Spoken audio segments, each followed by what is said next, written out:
From the secret hidden bunker in the Rocky Mountains and Dragon House Studio, I'm Michael Bane, and this is Triggered, or as we're going to call it this week, Frozen 3 Polar Bear Boogaloo. Yes, it's really, really cold out there.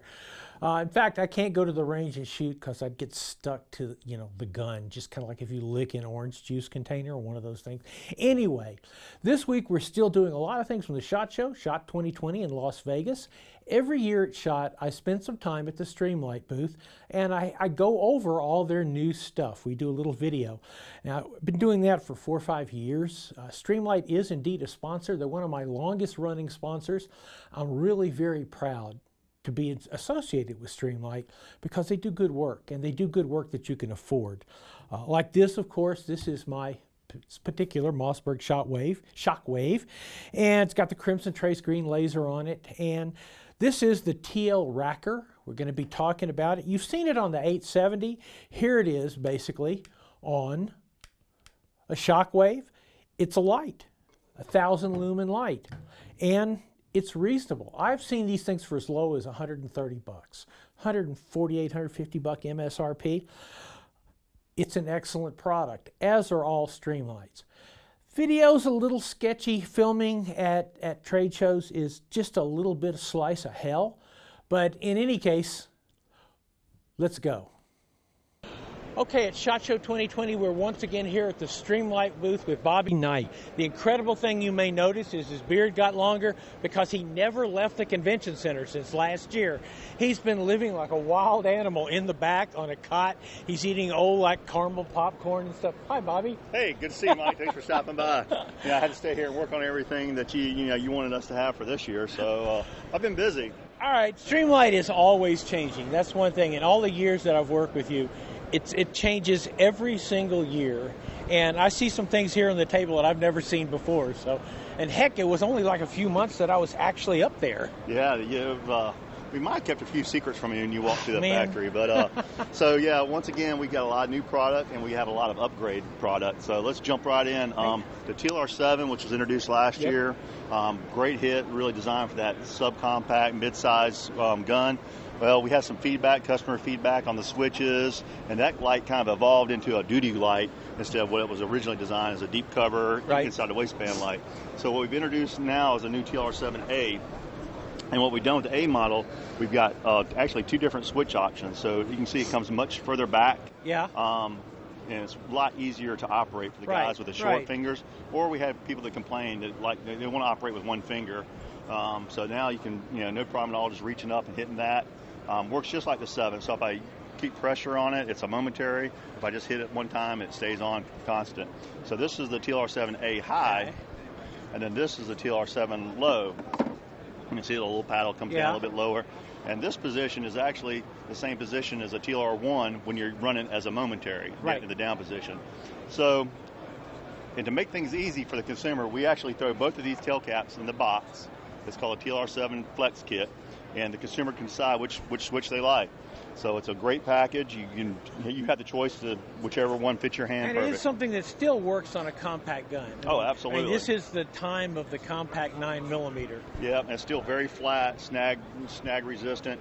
And then not only did we do it on the TLR7, but the TLR8 also got the A treatment and the 8 green laser. So the 8A low, high, and the 8 green laser low and high. I think the low and high thing is great. I mean, we talked about that at the factory. It's an intelligent response to what consumers might want. Yeah, we like to take the feedback, and we listen, and now we give them choices. So what else do we have here? Well, speaking of the TLR1, all the TLR1 HL's family, the HL family, has all been upgraded to 1,000 lumens, and these products are shipping right now. So whether it's a black one, a flat dark earth, or the flat dark earth coyote, brown, the HPL with the larger head, or the 2 with the laser, or the 2 green, they all are 1,000 lumens. Now you're old enough to remember when we thought an 80 lumen light was like some sort of miracle because it was brighter than a single AA cell mag light. Oh yeah, and I sold 80 lumen weapon lights, and then when we went to 110, we were like, oh my goodness, this thing's awesome. We can shine this on the moon. Yeah, and now 1,000 lumen seems to be the trend here. 1,000 lumen, this year, sure. And speaking of 1,000 lumen, we introduced the Racker last year, and had great response, but we added a new one. And this for this one right here. For this fits the Mossberg Shockwave. And it's been upgraded to 1,000 lumens too. So and we did that across the board for all the rackers. So all the rackers shipping now will be 1,000 lumens. And the critical point here is when we look at a light mounted on a shotgun, there's always been lights mounted on shotgun, and they've always been at a brutal price point. Yeah. More than the shotgun. I've seen lights for an 870 more than a new 870. But these guys, your lights, this is a reasonably priced light. It's very affordable, and now we see law enforcement agencies pulling some shotguns back out that they haven't issued. And, whether they're using them for less than lethal, we have the orange, or just, we're starting to see a trend where the departments are putting shotguns back in the trunks, and they still have the carbine rifle. Isn't it funny that this is fashion, right? Yeah. For 5 years, all people told me was a shotgun was a worthless tool for self-defense. And it's like this year somebody goes like, do you know that they shoot a lot of little pellets? Holy cow, who knew? That's and once again, it's back. Yep, and I know as I get older, I like the shotgun. It's pointing down the hallway. I believe in the 870 the way my relatives believed in Elvis. Oh, that's right, that's right. So we got more new product. So we took, let's just stay here. So this is the new rail mount series. This is something I have never seen. You hid this from me when I was at the factory. Yeah, this is brand spanking new. Sneaky guys. So we still have the rail mount series that we currently have, which is more of a push button style light. Mm-hmm. And now this is a much new, modern, all aluminum construction rail mount 2. This one's 1,000 lumens in a very compact package. And we have a compact, this one's 500 lumens. Wow. Once again, that's batteries are out the front, single battery, 2 CR123s in this one. We have a real big flat button on this thing, so it's really easy to operate. Right hand, left hand, it's a nice, big, comfortable button. Sits on top. Yep, and here's a example of that. And you can see how close this is to the rail. It's all a self-contained unit. You no longer have to take a tail cap off or replace a door to run your remote. We have a plug that's hidden underneath here. You plug the remote in, it stays hidden, and it's very snag-free. In an ideal world, this is where I'd rather run the light. I'd rather run the light at 12 o'clock because I'm going to have my dots setting up. There's nothing I can do about the offset height on an AR. So if you can set it where your dot is sitting right on top of your forward light, it's not a bad deal. Yeah, it works very, very good for that. It's nice and low. You shoot both eyes open, and then you have the same, whether right hand, left hand, you're clearing doors whichever direction. The button's the same to operate either way, so it makes it very easy. That's great. It's a good silhouette. That works. That's right. That works. And kind of an accessory to go along with that, we have a new remote. This remote will operate our light. It plugs right in the flat cable, or you can plug this into your laser, your L3 IR illuminator or IR laser. You have BH Myers IR laser. So guys that wanted to run white light and have the capability of running IR off one remote, and then we actually give you a raised button on the remote. So you know that's your IR. That's your white light. White light. And the smooth side is your IR. Did you ever think that it would be a point where people who are non-law enforcement would be going like, I got to get IR because I got night vision. I want to be able to see out there. It's kind of weird, isn't it? It is. Technology trickles down from the military. Yeah, we see it out there, and then we see a lot of that on the hog hunters and like that. They all like playing with IR, and we have options for that now too. Hog hunters are weird. Yeah, well, no. I'm doing a whole series with them. Trust me on this. So this is the big boy for one we've seen before. Yeah, so we all carry the Micro Stream, which this has been my favorite carry light for quite some time. This was getting nice and beat up, but it features that USB port on the front and 250 lumens.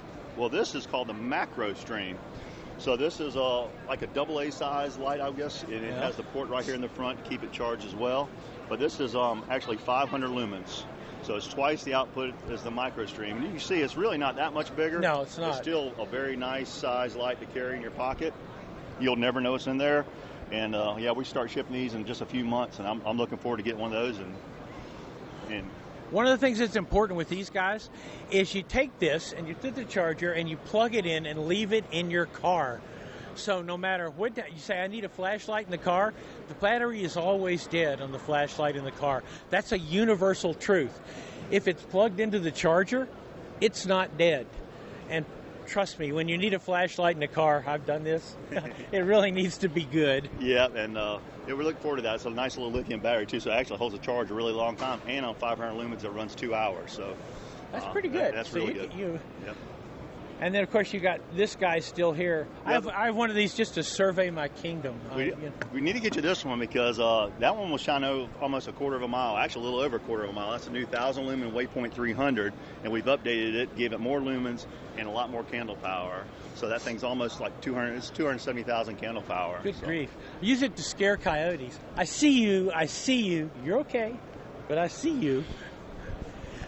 In short, once again, it's almost a complete change. This guy has sort of been around for a while. Well, actually, that's a brand new light. So, we've been issuing the Sidewinder to deployed Marines when they go overseas. They get the full-size Sidewinder and the Sidewinder Compact for many years now. We had a great relationship. Well, every young recruit that shows up at boot camp was issued the big old moonbeam light that we've all seen, that big 9-degree head. Well, as of last year, every young to-be Marine is now issued this. It's called the Sidewinder boot. And they appreciate it, Oh, too. yeah. So it's a very simple Sidewinder. Basically runs on 2 AA batteries. It's O-ring sealed here. Waterproof, very, very, very good durable plastic construction. But it's a white light only on this model. Mm-hmm. So you have a low and a high, but you have a nice little filter that's self-contained, and it's easy to use for your night vision. So even a Marine can't screw it up? Is that what you're trying to say? Marine tough. Marine tough. It's a good selection. I really like it with the drop silhouette. I think that's a smart move.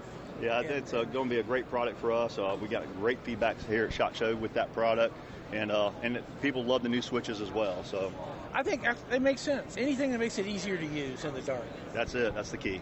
Bobby, always good to talk to you. I'll see you next year. Your beard will be longer. If you'd like, I can leave some kibbles and bits here that you can live on for a little longer. Yeah, that'd be great. I appreciate it. Thanks, Finn. All right, thank you. This week's Triggered is brought to you by Tandem Cross, making good 22s even better. Lucid Optics, on target, under budget. Franklin Armory, some of the most innovative firearms in America. Cimarron, king of the cowboys. And, of course, Lipsy's and their great gun of the month. Welcome back to Triggered. I just want to tell you how much I love this little Streamlight boot, because it was always cool with those military flashlights. But just to make a point, this is a very intelligently designed light. It's inexpensive. It's got a great clip. It'll hold on to anything, even yoga pants, I suspect. I love the fact that it's got a red filter on it. It's only 55 lumens, but realistically, that's kind of all you really need in house, just moving around the house, something like here. The advantage of the red filter is it doesn't blow out your night vision. It also doesn't wake your spousal unit when you turn on a 1,000 lumen light and they jump out of bed going like, "Good Lord, was there an explosion?" Ha, no. So I love this little light. This is my personal little light and a little boot. I think it's well designed, like everything from Streamlight. And besides that, doesn't it look sort of like a little robot? You just kind of go like, here it comes, little robot. It's been a long day. This is what happens when you get cabin fever. Anyway, today we're going to open a box. I love it when I open a new box. This is from Lucid Optics. Once again, a sponsor. Somebody wrote me and they said, "Boy, how come you never show any really crappy products?" Because I don't let crappy companies advertise with me. That kind of clarifies the entire thing. Lucid Optics, this is a sight I've been waiting to get. It's their Litl Mo, which is, ta-da, a red dot sight. I saw it in prototype, I guess a year and a half ago, something like that. And there were several things I really noticed about the sight then, the design on the sight. Then we talked about it when I showed you the prototype. I like the window. You see more and more of these slightly rounder windows. It's giving you essentially more real estate inside the glass where the dot is. This particular sight is 4 MOA, which to me is an excellent compromise. When we start talking about red dots, 2 MOA is a precision type red dot. On my rifles, typically I want a 2 MOA dot because they're rifles and I may be shooting farther out on them. If it's for a speed event, say rimfire challenge, steel challenge, something like that, it's not unusual to see dot sizes in the 6 to 8 MOA. And that's like looking at a really bright red, or in some cases a really bright green sun. And the reason is you want to pick it up as quickly as you can, move from target to target. It doesn't matter that you occlude most of the target with the dot. But 4 MOA essentially is a good compromise dot for a pistol. And whether it's for a concealed carry pistol or whether it's for a competition pistol, 4 MOA works. This particular guy comes with a Picatinny mount on it. Obviously, you can disconnect it. It's pretty much a Burris Fastfire 3 platform, which I guess is the Venom Vortex. Vortex Venom platform as well, with the 2 screws. So if you're already drilled and tapped for that, it's just a matter of screwing this little guy in. The things that stand out about it most to me is one of the things that has attracted me to Lucid Optics over the years is it's just precision. It's thoughtful, it's very well made, it's armored, so hopefully the first time I drop it on concrete, as I did that site last year, I won't end up with busted glass. I know for a fact that a lot of testing went into it until Jason Wilson, all the guys there at Lucid, got it to a point where they thought it was ready for its prime time showing. So they bounced it around, they tested it, they tried it in a lot of different configurations. They wanted to make sure more than anything else that the dot doesn't wander. Now that's always going to be your problem with inexpensive red dots. This guy's about 300 bucks. It's not super inexpensive, but on the other hand, it's not $1,000 either. It's not a $900 or $700 optic. But they wanted to make sure that it held 0, which is always the problem. And I know pretty much how they tested it. They went to a lot of trouble to test it. It's pretty precise on being able to adjust your windage and elevation. They sent a little screwdriver with it, which every single sight company should send 2, because otherwise you have these little bitty tiny tools that you lose. But they sent a screwdriver with it. I kind of clicked around. It felt pretty good. I'm going to go ahead and mount it on one of my pistols that has a Picatinny rail. I've got, I think, a Ruger Mark III 2245 that has a pick rail on top of it. So I'm just going to go ahead and mount this guy on. The reason I'm not mounting it on my 5.7 is I do need a couple of different screws, slightly longer length screws to fit. So next time I'm at the hardware store, I'll pick up some 6x32X screws and we'll get that fixed. So anyway, if you need a light, you know where to go to get it. If you need a sight, you know where to go to get that too. And by the way, this is kind of exciting. In March for Triggered, we're going to actually film using a red dot and a self-defense handgun class. We're putting together in conjunction with Lucid and my friend Jason at Wyoming Tactical, WyoTac. So we're going to film that. We're going to show that as a special episode of Triggered, so I can kind of get you all up on speed on red dots. Anyhow, I am Michael Bane. You can find us on michaelbane.tv. We'll see you next Wednesday.